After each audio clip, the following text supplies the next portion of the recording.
The Lotus Sutra, Chapter 11. The Site of the Treasure Stupa. At that time, a stupa of the 7 precious materials, 500 leagues high and 250 leagues wide and deep, sprang up from the earth in front of the Buddha and stood in the air. It was decorated with all kinds of valuable things.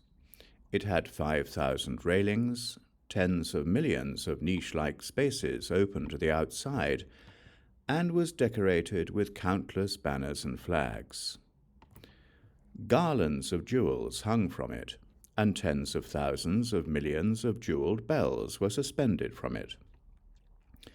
From its 4 sides came the fragrance of Tamalapatra sandalwood, filling the whole world. All its banners and canopies were composed of the 7 precious materials: gold, silver, lapis lazuli, seashell, agate, pearl, and carnelian. It was so tall it reached up to the palaces of the 4 kings of heaven. The 33 gods rained down mandarava flowers from heaven as offerings to the treasure stupa. Other gods, dragons, satyrs, centaurs, asuras, griffins, chimeras, pythons, humans, and non-humans, all these tens of millions of billions of beings, made offerings to the stupa with all kinds of flowers, incense, garlands, streamers, canopies, and music, revering, honoring, and praising it. Then from the midst of the treasure stupa came a loud voice of praise, saying, well done, world-honored Shakyamuni. For the sake of the great assembly, you are able to teach the wonderful Dharma Flower Sutra of great impartial wisdom, the Dharma by which bodhisattvas are taught, and which Buddhas protect and keep in mind. It is just as you say, world-honored Shakyamuni. All that you say is true. Then the 4 groups, seeing the great treasure stupa in the air, and hearing the voice that came from the stupa, were filled with joy in the Dharma and with wonder at these unprecedented things. They got up from their seats, and, reverently putting their palms together, withdrew to one side. Meanwhile, a bodhisattva great one, named Great Delight in Preaching, perceiving uncertainty in the minds of the human and heavenly beings, asuras, and others of all the worlds, spoke to the Buddha, saying, World-honored one, for what reason has this treasure stupa sprung out of the earth, and this voice come from within it?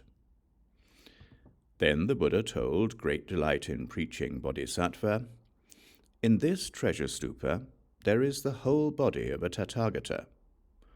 Once, in the past, innumerable tens of millions of billions of countless worlds to the east, in a land named Treasure Purity, there was a Buddha named Abundant Treasures. When that Buddha was originally practicing the Bodhisattva way, he made a great vow, saying, after I become a Buddha and then extinct, if there is a place in any land in the universe where the Dharma Flower Sutra is taught, in order that I may listen to it, my stupa will appear there, bearing testimony to the sutra and praising it, saying, well done. When that Buddha had finished the Buddha way, his extinction approaching, in the midst of a great assembly of human and heavenly beings, he said to the monks, after my extinction, if anyone wants to make offerings to my whole body, they should put up a great stupa. Thus, throughout all the worlds of the universe, in any place at all where someone teaches the Dharma Flower Sutra, by his divine powers and the power of his vow, that Buddha has his treasure stupa, containing his whole body, appear before them and praises the sutra, saying, well done, well done. Great Delight in Preaching, it is because just now the Tathagata Abundant Treasures heard the Dharma Flower Sutra being taught, that his stupa sprang up from the earth, bearing praise, and saying, "Well done, well done." Then great delight in preaching Bodhisattva, because of the divine powers of the Tathagata, said to the Buddha, "World honored one, we want to see this Buddha's body."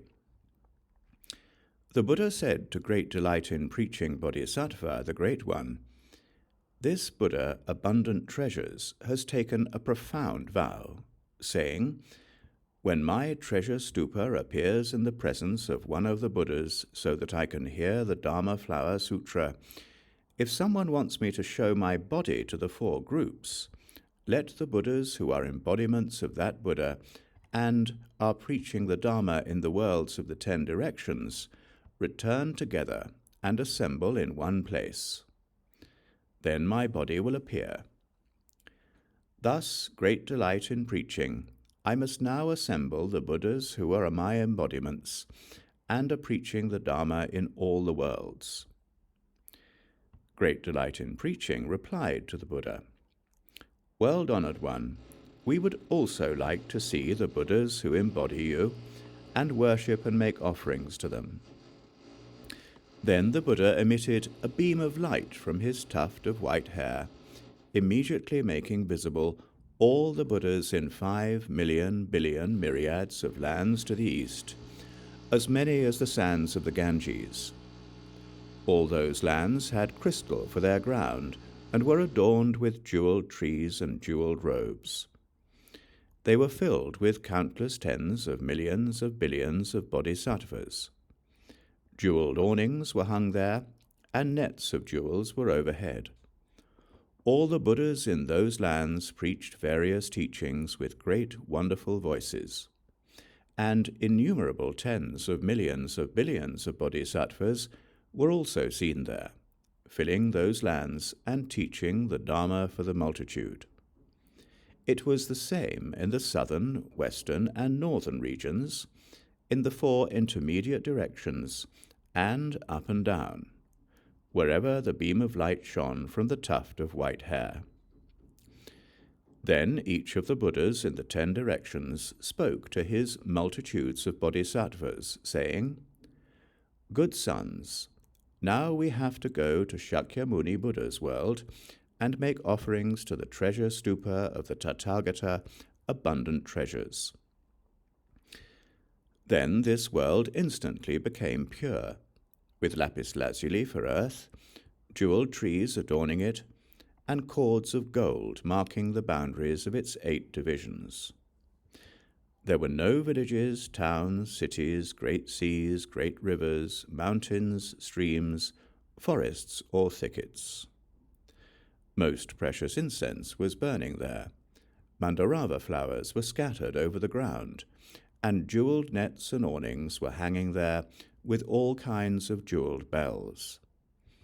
All other human and heavenly beings having been removed to other lands, there remained only the assembled congregation. Then those Buddhas, each bringing a great bodhisattva as his attendant, arrived at this world and went to the foot of a jeweled tree. Each of the jeweled trees was 500 leagues high, adorned with branches, leaves, flowers, and fruit in proper order. Under each of those jeweled trees was a lion's seat 5 leagues high, also decorated with large jewels. Then the Buddhas went to those seats and sat cross-legged on them. Thus the 3,000 great thousandfold world was being filled, though those embodying Shakyamuni Buddha had not yet finished arriving from even one direction. Then Shakyamuni Buddha, wanting to make room for all the Buddhas who embodied him, transformed 2 million billion myriads of lands in each of the 8 directions, making them pure, without purgatories, hungry spirits, animals, or asuras. What's more, he removed their human and heavenly beings to other lands. The lands thus transformed also had lapis lazuli for earth, and were adorned with jeweled trees 500 leagues high, and with branches, leaves, flowers, and fruit in proper order. Under every tree was a jeweled lion seat 5 leagues high, decorated with all kinds of jewels. There were no large seas or rivers or any mountain kings such as Mount Muchilinda, Mount Great Muchilinda, Iron Circle Mountains, Great Iron Circle Mountains, Mount Sumeru, and so on. The whole area made up a single Buddha land. Its jeweled ground was even and smooth. Jewel-decked awnings were spread and streamers and canopies were hung everywhere, while most precious incense burned and precious flowers from heaven everywhere covered the ground. In order that the Buddhas who were arriving might be seated, Shakyamuni Buddha once again transformed 2 million billion myriads of lands in each of the 8 directions, making them pure, without purgatories, hungry spirits, animals, or asuras. What's more, he removed their human and heavenly beings to other lands. The lands thus transformed also had lapis lazuli for ground, and were adorned with jeweled trees 500 leagues high, and with branches, leaves, flowers, and fruit in proper order. Under every tree was a jeweled lion seat 5 leagues high, decorated with great jewels. There were no large seas or rivers, or any Mount Muchilinda, Mount Great Muchilinda, Iron Circle Mountains, Great Iron Circle Mountains, Mount Sumeru, and so on. The whole area made up a single Buddha land. Its jeweled ground was even and smooth. Everywhere jewel-decked awnings were spread, and streamers and canopies were hung, while most precious incense burned, and precious flowers from heaven everywhere covered the ground. At that moment, those embodying Shakyamuni to the east, Buddhas who preach the Dharma in hundreds of thousands of billions of myriads of lands, lands as numerous as the sands of the Ganges, arrived and assembled. In the same way, all the Buddhas from the 10 directions gradually arrived and assembled and took their seats in the 8 directions. Then each direction was filled with Buddha Tathagatas from 4 million billion myriads of lands. Then all the Buddhas, each seated on a lion seat under a jeweled tree, sent their attendants, each with a handful of precious flowers, to make inquiries of Shakyamuni Buddha, telling them, "Good sons, go to Holy Eagle Peak, where Shakyamuni Buddha is, and say to him, 'As I am instructing you, are your illnesses and troubles few? In spirit and energy are you well? And are your bodhisattvas and shravakas at peace? Then make offerings to the Buddha by sprinkling these precious flowers before him, and say this: such and such a Buddha would like to have this treasure stupa opened.' All the Buddhas sent their attendants in this way. Then Shakyamuni Buddha, seeing the Buddhas who embodied him assembled together, each seated on a lion seat, and hearing that those Buddhas all wanted the treasure stupa to be opened, immediately got up from his lion seat and went up into the air. All 4 groups stood up, put their palms together, and gazed at the Buddha in rapt attention. Then Shakyamuni Buddha opened the door of the stupa of the 7 precious materials with the fingers of his right hand. From the stupa there came a great sound, like the withdrawing of the bar when the gate to a great city is opened. Suddenly, the whole congregation saw the Tathagata, abundant treasures, on a lion seat in the treasure stupa, with his whole body in one piece, sitting as though he were in meditation. And they heard him say, well done, Shakyamuni Buddha. You have preached this Dharma Flower Sutra gladly, which is what I have come to this place to hear." Then the 4 groups, seeing the Buddha who had passed away and had been extinct for innumerable tens of millions of billions of eons, speak such words as these, praising such an unprecedented event, scattered heaps of precious flowers from heaven on Abundant Treasures Buddha and on Shakyamuni Buddha. Abundant Treasures Buddha offered half his seat within the treasure stupa to Shakyamuni Buddha, saying, "Shakyamuni Buddha, take this seat." Then Shakyamuni Buddha entered the stupa, took half the seat, and sat with folded legs.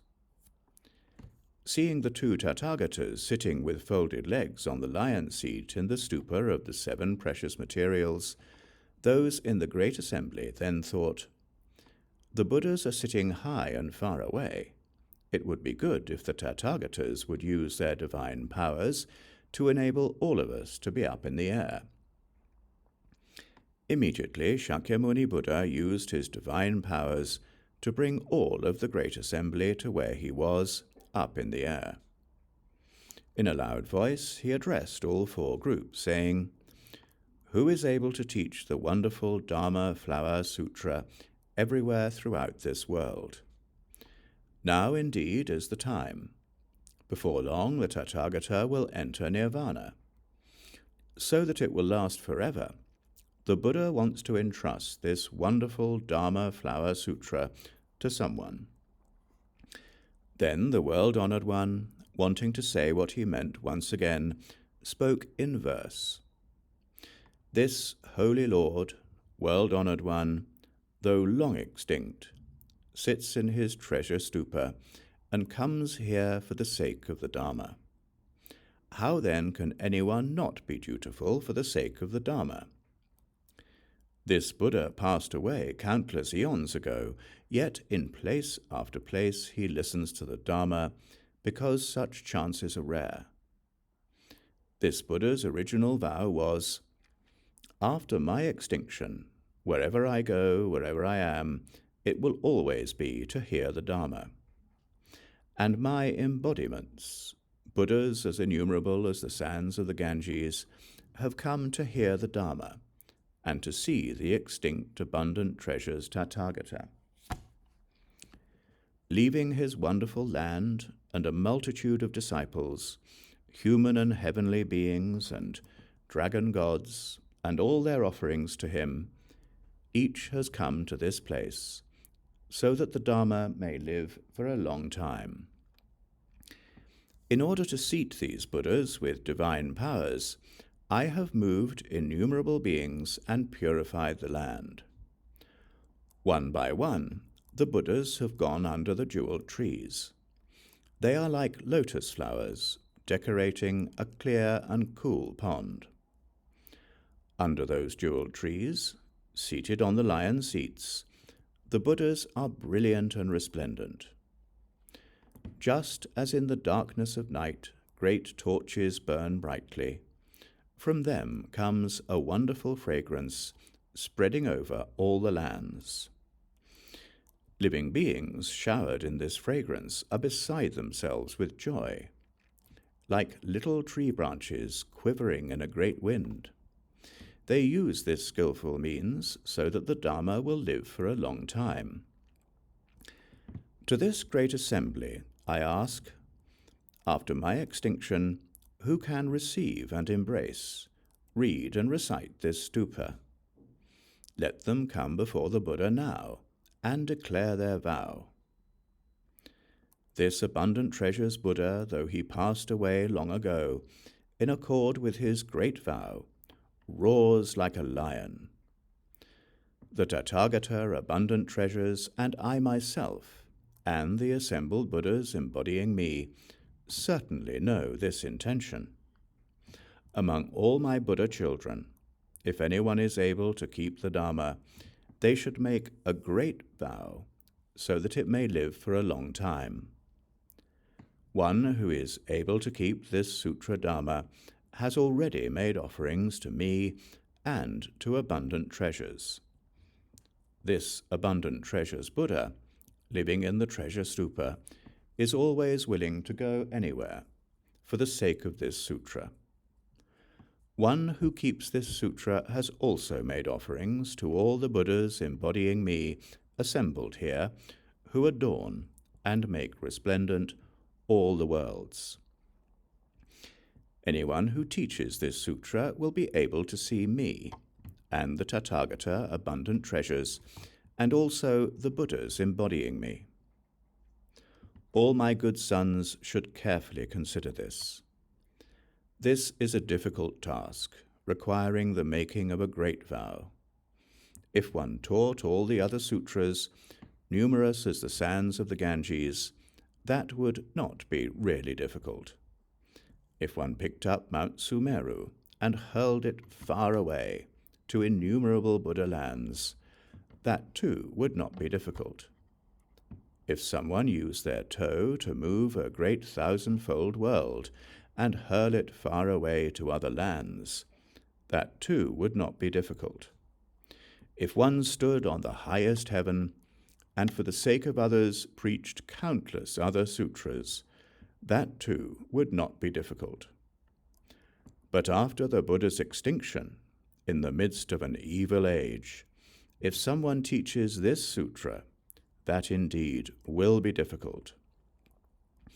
If someone took the sky in his hand and wandered around with it, that would not be difficult.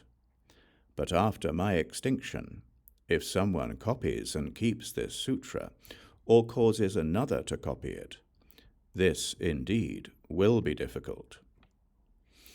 If someone took the whole earth, put it on his or her toenail, and ascended to the Brahma heaven, that would not be difficult. But after the Buddha's extinction, in the midst of an evil age, if someone reads this sutra aloud for even a moment, this indeed will be difficult. In the fire at the eon's end, if someone carried a load of dry hay into the fire without getting burned, that would not be difficult. But after my extinction, if anyone embraces this sutra and teaches it even to one person, this indeed will be difficult. If one embraced the storehouse of 84,000 teachings and the 12 divisions of the sutras and preached them to others, leading those who hear to gain the 6 divine powers, even if one could do all this, that would not be difficult. But after my extinction, if anyone hears and accepts this sutra and inquires about its meaning, this indeed will be difficult. If one taught the Dharma and led tens of millions of billions of countless innumerable beings, as many as the sands of the Ganges, to become arhats with the 6 divine powers, even if one conferred such benefits, that would not be difficult. But after my extinction, if anyone is able to honor and embrace such a sutra as this, that indeed will be difficult. For the sake of the Buddha way, in innumerable lands, from the beginning until now, I have taught many sutras everywhere. Among them all, this sutra is the most excellent. Anyone who is able to embrace it embraces the body of the Buddha. Good sons, after my extinction, who will be able to receive and embrace, read and recite this sutra? Let them come before the Buddha now and declare their vow. This sutra is so difficult to embrace. If anyone embraces it even for a short time, I will be pleased, and so will all the Buddhas. Someone who can do this will be praised by all the Buddhas. Such a one is courageous, such a one is diligent, such a one is an observer of precepts and follower of ascetic practices. Such a one will attain quickly the unexcelled Buddha way. In the future, someone who can read and embrace this sutra will truly be a child of the Buddha, living in a land that is pure and good. After the Buddha's extinction, one who can understand its meaning, will be the eyes of the world for both human and heavenly beings. In that frightening age, one who can teach this sutra even for a moment should receive offerings from all human and heavenly beings.